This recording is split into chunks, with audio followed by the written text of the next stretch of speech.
বিএনপির ভারপ্রাপ্ত চেয়ারম্যান তারেক রহমান কর্তৃক রাষ্ট্রকাঠামো মেরামতের রূপরেখার ৩১ দফা বাস্তবায়নের লক্ষ্যে নবীগঞ্জ লতিফ হাজির মোড়ে ২৩ নং ওয়ার্ড সাবেক কাউন্সিলর আবুল কাউসার আশার অফিস সংলগ্ন এলাকায় ২৮ নভেম্বর শুক্রবার বিকালে নারায়ণগঞ্জ মহানগর বিএনপির আয়োজনে জনসভার আয়োজন করা হয়। নারায়ণগঞ্জ মহানগর বিএনপির আহ্বায়ক অ্যাডভোকেট সাখাওয়াত হোসেন খানের সভাপতিত্বে ও মহানগর সদস্য আওলাদ হোসেনের সঞ্চালনায় উক্ত অনুষ্ঠানে প্রধান অতিথি ছিলেন বিএনপি জাতীয় নির্বাহী কমিটির সদস্য নারায়ণগঞ্জ ৫ আসনের সাবেক সংসদ আলহাজ অ্যাডভোকেট আবুল কালাম।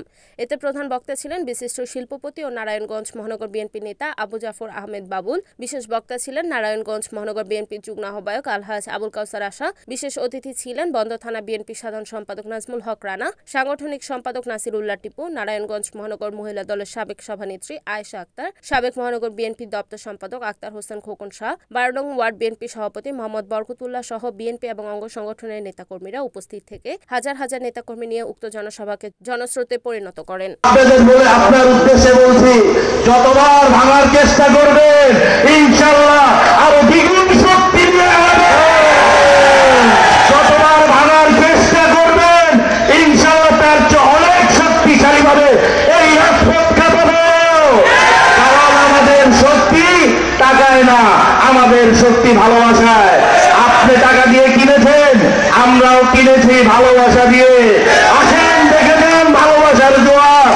এই বন্দর নারায়ণগঞ্জ আজকে প্রমাণ করেছে টাকা বড় না ভালোবাসা বড়। আপনাদের সবাইকে আশ্বস্ত করতে চাই, সবাই যত্রতত্র আমাদের ভবিষ্যৎ রাষ্ট্রনায়ক জনাব তারেক রহমান সাহেবের নাম বিক্রি করে কথায় কথায় বলে লন্ডন থেকে মেসেজ, লন্ডন থেকে মেসেজ। আপনারা কেউ বিচলিত হবেন না। আমরা সবাই বেগম খালেদা জিয়ার নেতৃত্ব ঐক্যবদ্ধ।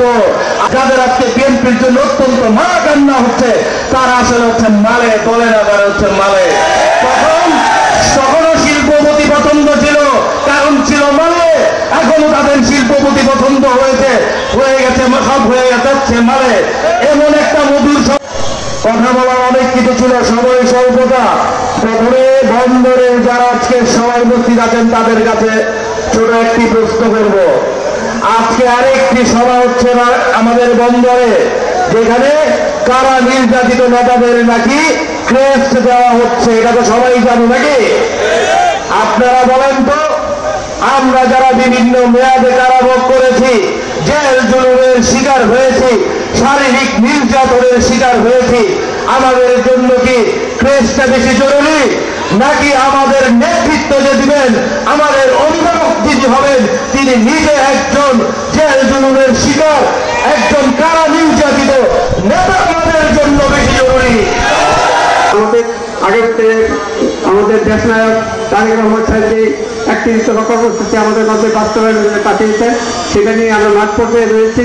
আর আগামীতে একটা নির্বাচন আছে, আপনারা জানেন। সেই নির্বাচনের জন্য আমি শুধু একটা কথাই বলবো, যে আপনারা যারা এখানে জেল জুলুম শিকার হয়েছেন, শারীরিকভাবে অত্যাচারিত হয়েছেন, জানলামে আপনার ক্ষতিগ্রস্ত হয়েছেন, আপনারা কি ন্যায় চান কিনা? আপনাদের কি হক আছে কিনা যে আপনার ধানের শেষ আপনাদের ঘরে আসবে? এইটা যদি আপনাদের হক থেকে থাকে ইনশাল্লাহ আমরা সকলেই একটি আশা করি যে বিএনপি নিশ্চয় ভুল করবে না, এবং বাংলাদেশের এই নারায়ণগঞ্জ ৫ আসন বন্দর তথা নারায়ণগঞ্জের আমরা যারা এখানে বর্তমান রয়েছি আমরা অত্যন্ত পরীক্ষিত সৈনিক। রিপোর্ট মেহেদী হাসান প্রান্ত, এনএন টিভি, নারায়ণগঞ্জ।